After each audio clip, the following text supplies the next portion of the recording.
Hari ini kita sudah sampai di seri tentang Yesus adalah penasehat ajaib. Saudara, dalam pendahuluan saya ingin menyampaikan beberapa hal sebelum kita masuk dalam khotbah kita di pagi hari ini. Bahwa yang pertama Bapak Ibu Saudara, kalau kita berbicara tentang penasehat menurut KBBI, di sana dicatat itu adalah mentor atau pembimbing. By the way, sudah direcord? Oke ya. Saya ulangi sekali lagi, menurut Kamus Besar Bahasa Indonesia, kata penasehat itu diartikan sebagai seorang mentor atau pembimbing, saudara ya. Dan selanjutnya, orang yang memberikan saran atau counselor. Atau dalam terjemahan bahasa Inggrisnya disebut sebagai advisor. Orang yang suka memberi saran. Nah, Bapak Ibu Saudara terkasih dalam Tuhan, nasihat itu terbagi menjadi dua. Yang pertama yang kita ketahui bersama ada nasihat baik, yang kedua ada nasihat yang jahat. Selanjutnya ada nasihat yang benar, dan juga ada nasihat yang tidak benar. Bapak Ibu Saudara terkasih dalam Tuhan, bangsa kita terbiasa dengan budaya yang namanya sopan dan santun. Betul ya Bapak Ibu Saudara ya? Sama-sama katakan dengan saya, sopan santun. Belum semua sopan dan santun. Ini menjadi budaya kita, budaya orang timur, budaya ketimuran.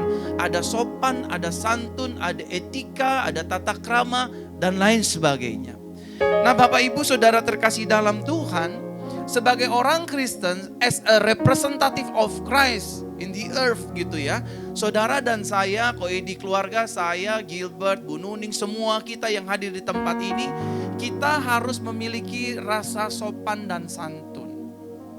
Rasa sopan dan santun kepada orang tua, rasa sopan dan santun kepada pemimpin, rasa sopan dan santun kepada gembala, pendeta, dan lain sebagainya. Sopan dan santun kepada sesama. Saudara, kita perlu mendengarkan beberapa masukan, advice, nasihat dari banyak orang.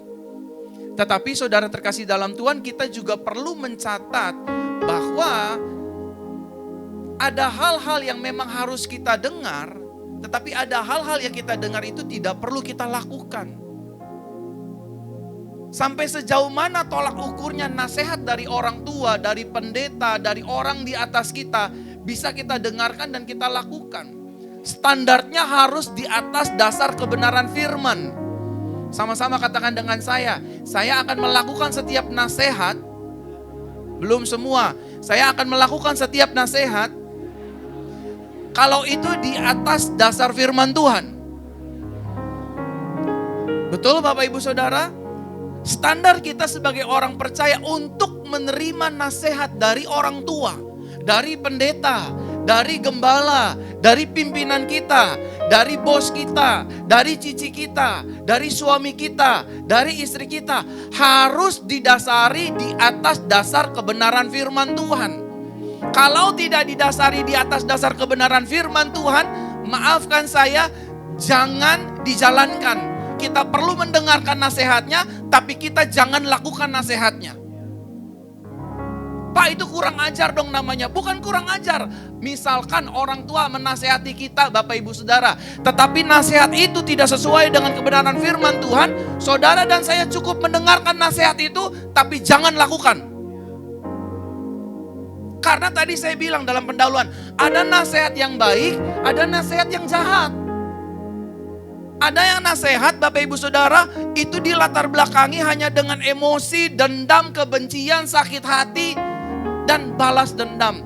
Kalau saudara suka nonton film Kung Fu China, Bruce Lee dan lain sebagainya, The Return of Condor Heroes, itu biasanya gurunya, sifunya, di menit-menit terakhir kalau dia sudah mau mati ya, mau mati, pasti gurunya akan panggil murid-muridnya, ngomong ditaruh sebelah kupingnya, balaskan dendam saya.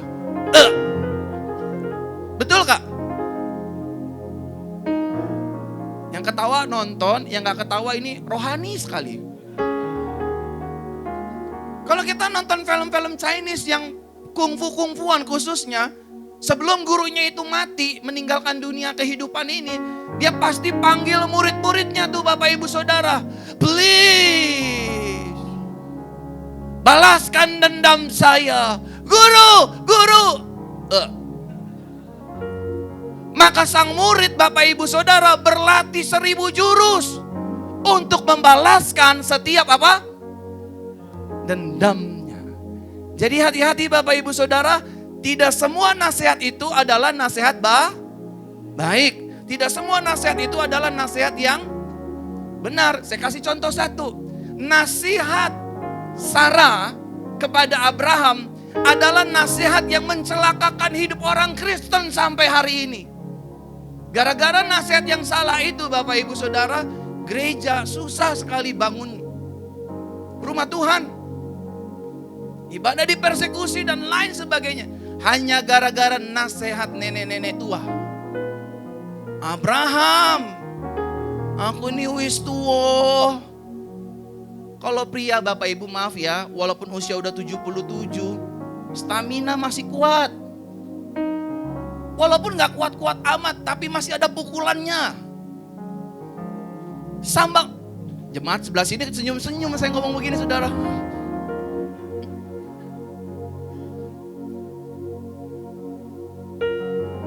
Kenapa ketawa Vira? Belum saatnya kamu di cerita ini. Akhirnya Sarah memberikan nasihat bagi Abraham. Kan saya udah nenek-nenek nih Abraham. Nah di sana tuh ada cici-cici no ABG no. Ambil Gi, ambil. Saya ikhlas asal kamu punya keturunan. Sampai sekarang jadi masalah. Nanti lihat kalau saya sampai di sorga, saya temuin itu yang namanya Abraham. Saya akan bilang, Father, what are you doing? Dasar lo DKI, dibawa ke tiak istri. Pasti dia akan bilang, nggak ada jalan lain, Fer. Harus tikam perempuan muda itu. Nah, saudara, itu pembukaan kecil aja. Jadi ingat ya, kalau saudara dapat nasihat dari orang tua, dari pendeta, dari gembala, dari bos, dari pemimpin, kakak, cici, koko, anak dan sebagainya. Kalau nasihat itu tidak sesuai dengan firman Tuhan, cukup dengarkan saja, tapi jangan dilakukan. Kalau saudara mau tetap lakukan, nasib saudara akan sama seperti Abraham.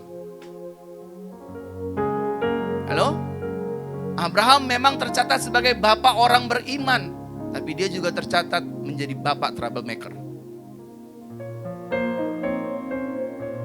Mari kita lihat Yohanes pasal yang ketiga ayat 1-7. Nanti Pastor Michelle tolong bantu saya baca ayat cepat ya. Mic-nya dipersiapkan. Ada poin-poin yang nanti saya minta tolong bacakan ayatnya.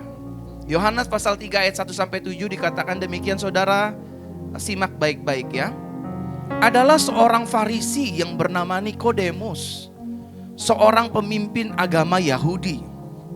Ia datang pada waktu malam kepada Yesus dan berkata, Rabi, yang artinya guru, kami tahu bahwa engkau datang sebagai guru yang diutus Elohim. Sebab tidak ada seorang pun yang dapat mengadakan tanda-tanda yang engkau adakan itu jika Elohim tidak menyertainya. Yesus menjawab, katanya, aku berkata kepadamu. Nats lainnya berkata, aku menasehati kamu. Sesungguhnya jika seorang tidak dilahirkan kembali, ia tidak dapat melihat kerajaan Elohim. Kata Nikodemus kepada Yesus, bagaimanakah mungkin seorang dilahirkan kalau ia sudah tua? Dapatkah ia masuk kembali ke dalam rahim ibunya dan dilahirkan lagi? Jawab Yesus, aku berkata kepadamu atau aku menasehati kamu. Sesungguhnya jika seorang tidak dilahirkan dari air dan roh, ia tidak dapat masuk ke dalam kerajaan Elohim. Apa yang dilahirkan dari daging adalah dari daging, dan apa yang dilahirkan dari roh adalah roh. Janganlah engkau heran karena aku menasihati kamu. Kamu harus dilahirkan kembali. Nah, siapa Nikodemus? Pertanyaannya saya bahas singkat aja Bapak Ibu Saudara. Nikodemus adalah seorang pemimpin agama Yahudi dari kelompok Farisi. Karena pemimpin agama Yahudi itu terbagi 3 golongan. Satu ahli Taurat. Taurat itu terbagi lagi menjadi Farisi dan Saduki Bapak Ibu Saudara, yang disebut Sanhedrin. Jadi Nikodemus adalah pemimpin terkemuka, seorang guru Israel yang cerdas, terpelajar, dan menjanjikan untuk murid-murid yang diajar, mungkin kitab Nevi'im dan lain sebagainya. Nah, saudara terkasih dalam Tuhan, percakapan Nikodemus dan Yesus yang pertama, Nikodemus bertanya kepada Yesus, bagaimanakah caranya agar saya dapat masuk dalam kerajaan sorga? Seorang guru Yahudi bertanya kepada seorang guru masih muda, 33 tahun setengah, namanya Yesus Kristus, Yeshua HaMashiach. Dia bertanya, guru, gimana caranya saya bisa masuk dalam kerajaan sorga? Nasnya bilang melihat kerajaan sorga. Lalu Yesus memberikan nasihat, Yesus memberikan advisor karena he is a good counselor. Sama-sama katakan dengan saya, Yesus adalah penasihat ajaib. Karena ribuan tahun yang lalu sebelum Yesus, sebelum Dabar Yahweh itu menjadi manusia, menginkarnasikan dirinya, Yesaya sudah menyatakan, menubuatkan ribuan tahun lalu bahwa juru selamat kita akan disebut bukan hanya Bapa yang kekal, tetapi juga akan disebut sebagai penasehat ajaib, Elohim yang perkasa. Jadi saudara terkasih dalam Tuhan, Yesus memberi nasihat kepada Nikodemus, kamu harus dilahirkan kembali melalui air dan roh. Klik Milano. Apa maksudnya dilahirkan kembali melalui air? Air itu berbicara tentang baptisan atau kelahiran baru. So jadi Yesus Bapak Ibu Saudara secara tidak langsung menyampaikan kepada Nikodemus, kalau kamu ingin masuk dalam kerajaan sorga, kamu pergi ke Yohanes Pembaptis dan serahkan dirimu dibaptis, menerima aku sebagai Tuhan dan Juru Selamat. Tapi Yesus kalau kita baca Bapak Ibu Saudara, statement-statementnya itu agak bersayap. Tidak langsung straight to the point Bapak Ibu Saudara. Air itu berbicara tentang baptisan atau kelahiran baru.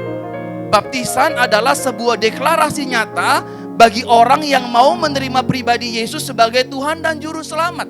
Siapa di sini yang sudah lahir baru? Angkat tangan kanannya.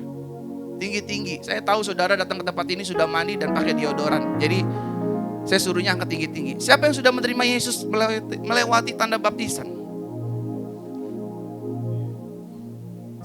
Oke ya. Siapa? Silakan turunkan tangan. Siapa yang belum lahir baru? Gak usah malu-malu.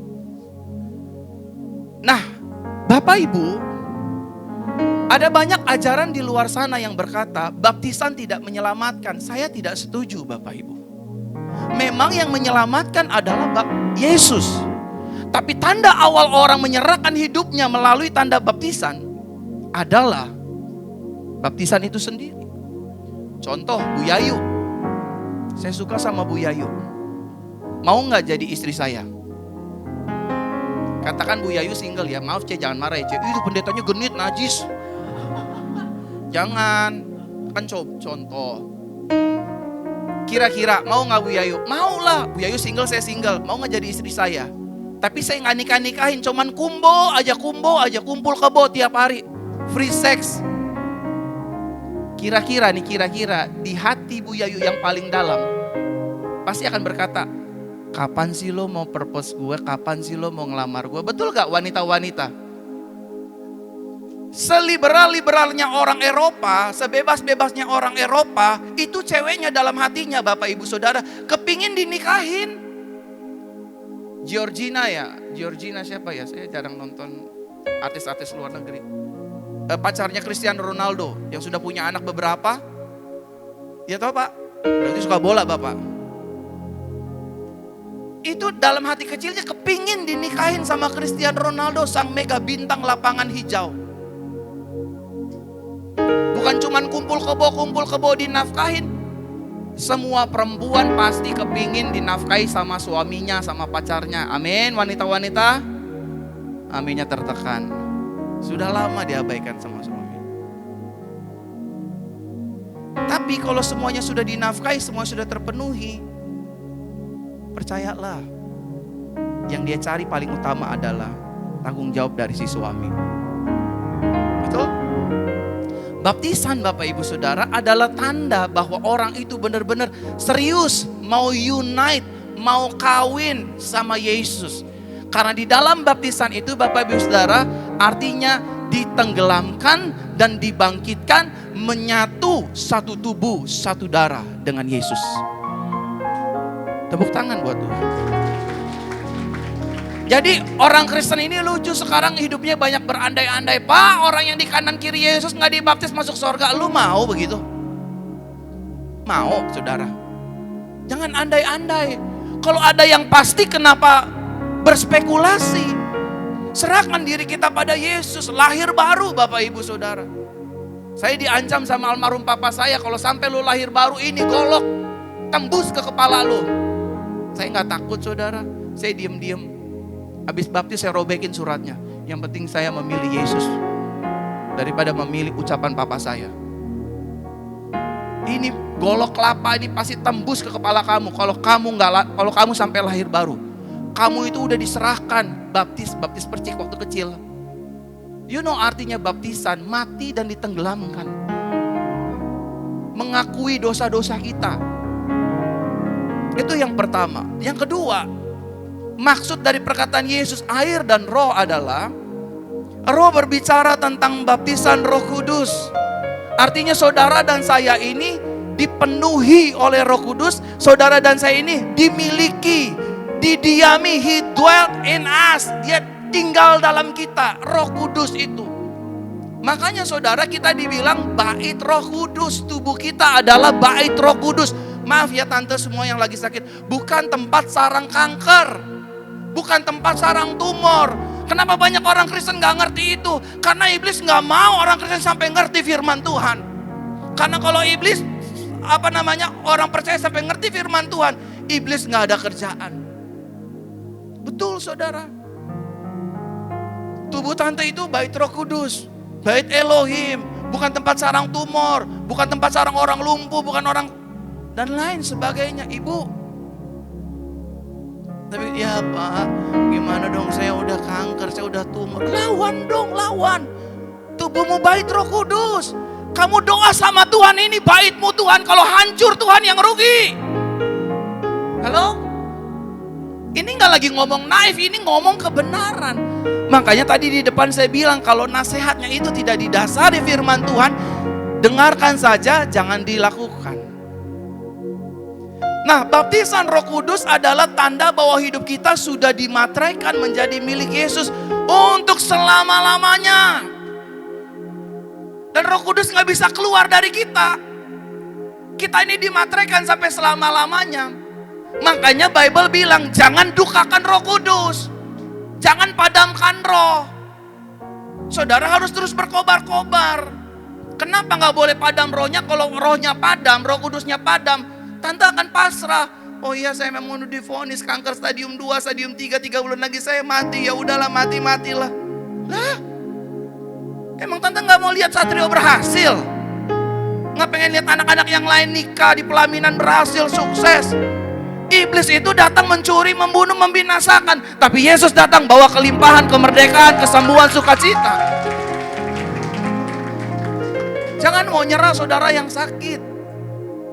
Karena kita masih punya Yesus. 2 Korintus 1 ayat 21-22. Dengarkan baik-baik saudara. Sebab Dia yang telah meneguhkan kami bersama-sama dengan kamu di dalam Kristus adalah Elohim yang telah mengurapi, memeteraikan tanda miliknya atas kita, dan yang memberikan Roh Kudus di dalam hati kita sebagai jaminan dari semua yang telah disediakan untuk kita. Jadi Roh Kudus itu jaminan buat saudara. Makanya Yesus bilang kepada Nikodemus, kalau kamu lahir baru, kamu dijamin. Dia jamin jalannya, dia kasih sorganya, tapi dia juga jamin supaya keselamatan itu gak hilang. Sekali selamat tetap selamat. Aku taruh Roh Kudus atas hidupmu. Manusia bisa buat dosa gak? Bisa. Minggu lalu saya bilang status kita bukan orang berdosa. Sorry ya Bapak Ibu Saudara, orang yang cerai, orang yang gagal rumah tangganya, itu akan dihantui sampai mati. Betul? Tapi maafkan saya tidak sedang membenarkan perceraian, tapi maafkan saya. Darah Yesus terlalu mulia, tidak bisa dikalahkan dengan dosa apapun. Kalau kamu punya pelanggaran, punya kesalahan, just forgive me, Lord. Kalau saya dikasih kesempatan kedua, aku gak mau seperti kesempatan pertama. Your will be done. Kehendakmu yang jadi.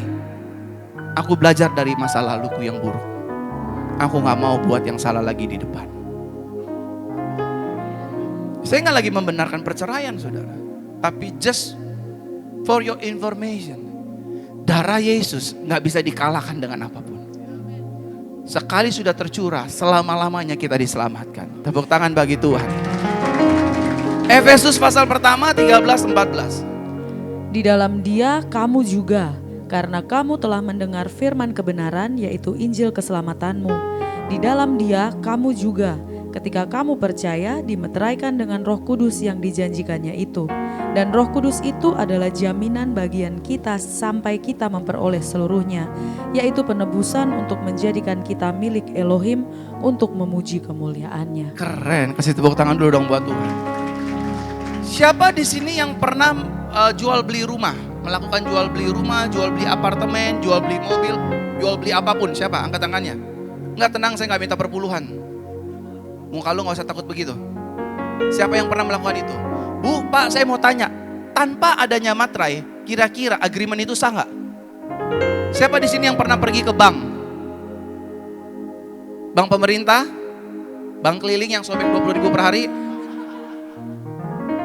Itu pun ada agreementnya, yang kecil-kecil itu ditandatangan. Selasa 20 November ya Bu, cicilan pertama, tempel. Besok dia datang lagi siang jam 12, Bu, cicilan kedua Bu. Nah, kalau pembayaran tanpa ada materainya sah nggak Bapak Ibu? Sah nggak? Tidak. Makanya Yesus pastikan hidupmu dan hidupku ada materai ilahi, namanya Roh Kudus. Itulah perbedaan kekristenan dengan kepercayaan lainnya. Kita nggak susah payah untuk mencari sorga. Sorga itu kepastian buat saudara dan saya. Sama-sama katakan dengan saya, kepastian. Kalau kita hari ini selesai di bumi, saudara, tutup mata di bumi, buka matanya sudah di Firdaus. Dengan cara apapun kita matinya. Ini Yesus yang jamin, saudara. Bahkan Yesus nggak sendirian. Dengan pribadi yang lain yang namanya Roh Kudus, aku akan jamin kamu. I guarantee you. Nah, Bapak Ibu Saudara terkasih dalam Tuhan, pertanyaannya, mengapa Yesus disebut sebagai penasihat ajaib? Saya diajar oleh Roh Kudus untuk saya bagikan bagi Bapak Ibu Saudara sesederhana mungkin. Karena pikiran dan kehendaknya atau nasihatnya itu berbeda dengan nasihat dunia. Sorry ya, kalau nasihat dunia ya, apalagi mertua-mertua ngelihat menantunya menyakiti anaknya sendiri, dipukulin, digamparin, gak dinafkahin, pasti keluarnya apa Bapak Ibu? Udah ceraiin aja, kamu masih cantik, masih bohai, pasti masih banyak mau tuh om-om sama kamu, ceraiin. Saya bener gak Bapak Ibu? Takut kan? Karena Bapak Ibu korban semua, korban mertua. Tapi Yesus nasihatnya beda, jangan bercerai. Amin.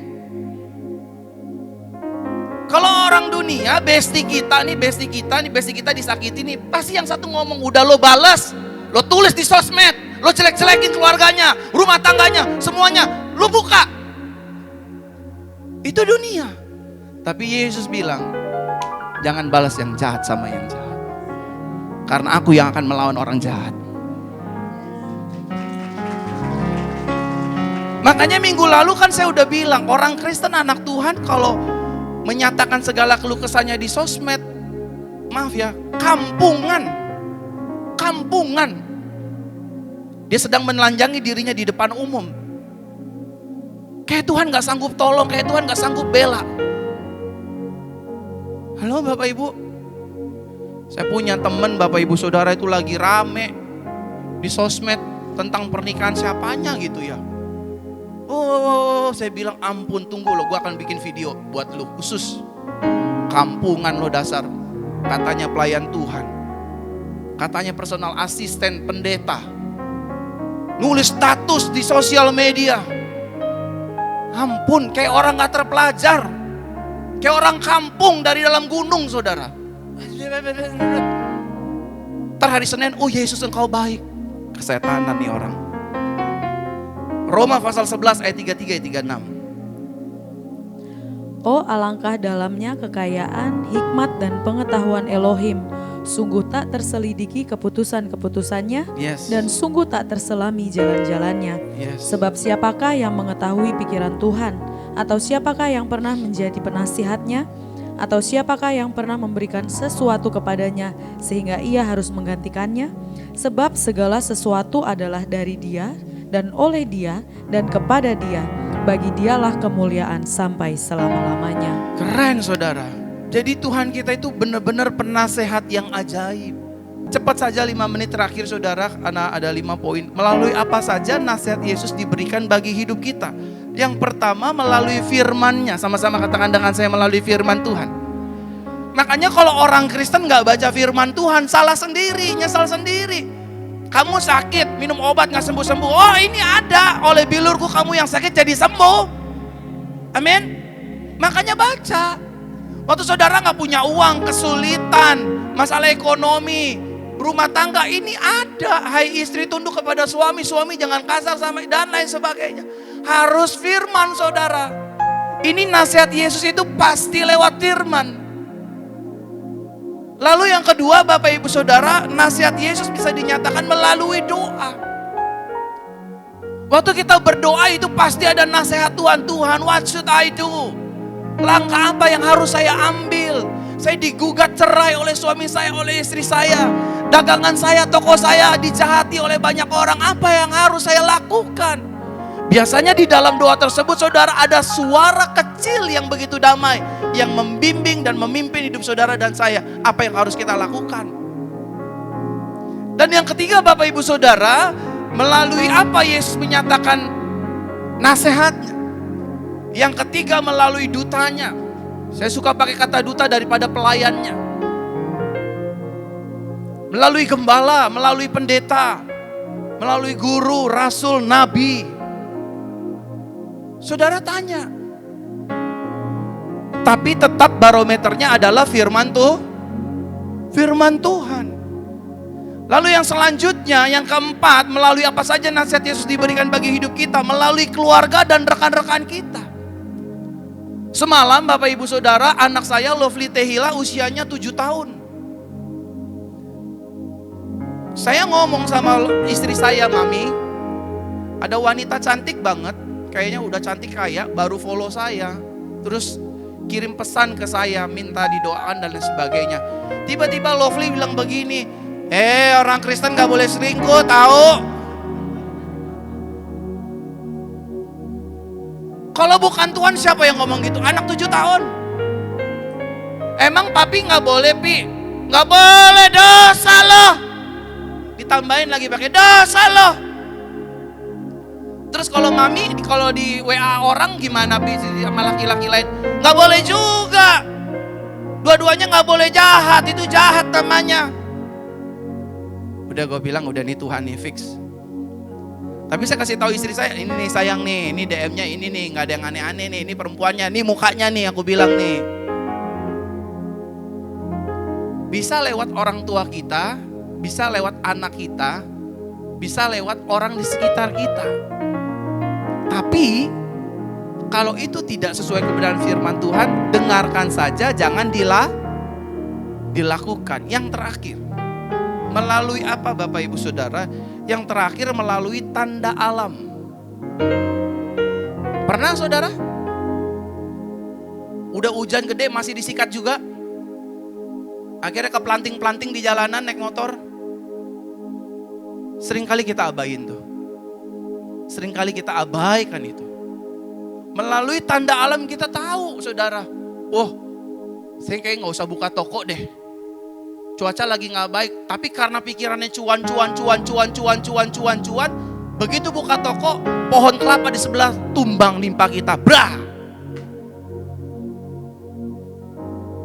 Seperti kemarin saya habis jemput istri saya pulang kantor, Seperti ada yang impresi di hati saya, kamu jalan agak ke pinggir, jangan ke kanan-kanan, ke pinggir. Ke pinggir. Itu siang, panas, setengah mati hari Jumat itu. Panas banget tapi lucunya ada angin gede. Tapi ada impresi di hati saya, kamu jangan nyetir di kanan, agak ke kiri dikit, ke kiri dikit. Saudara tahu kayak semacam kayak pohon kelapa itu yang di pinggir-pinggir jalan yang gede-gede, segede-gede gebong gitu. Itu batangnya copotan semua saudara. Ketiup angin, nimpa yang motor sebelah. Coba kalau saya nganan dulu. Impresi itu bilang agak ke kiri. Saya bilang saya nggak bisa Tuhan. Saya bukan orang irian. Agak ngiri. Saya nggak ngiri Tuhan. Saya tetap aja di kanan. Nggak ngiri dikit, ngiri. Akhirnya saya ngiri yang kanan, ketimpa saudara. Pak. Lewat tanda alam, Tuhan bisa menasehati kita. Sama-sama katakan dengan saya, yang pertama dengan firman. Yang kedua melalui doa. Yang ketiga melalui dutanya. Yang keempat melalui keluarga. Coba lihat dulu kanan kirinya Kak. Sekali aja kan saudara datang sini sekeluarga kan. Tuhan bisa nasihati saya lewat kamu, bilang gitu. Ujung-ujungnya paling minjem duit. Dan yang terakhir melalui tanda alam. Amin saudara. Yesus itu adalah penasehat ajaib kita. Caranya luar biasa. Ajaib saudara. Saya tutup dengan ini ya.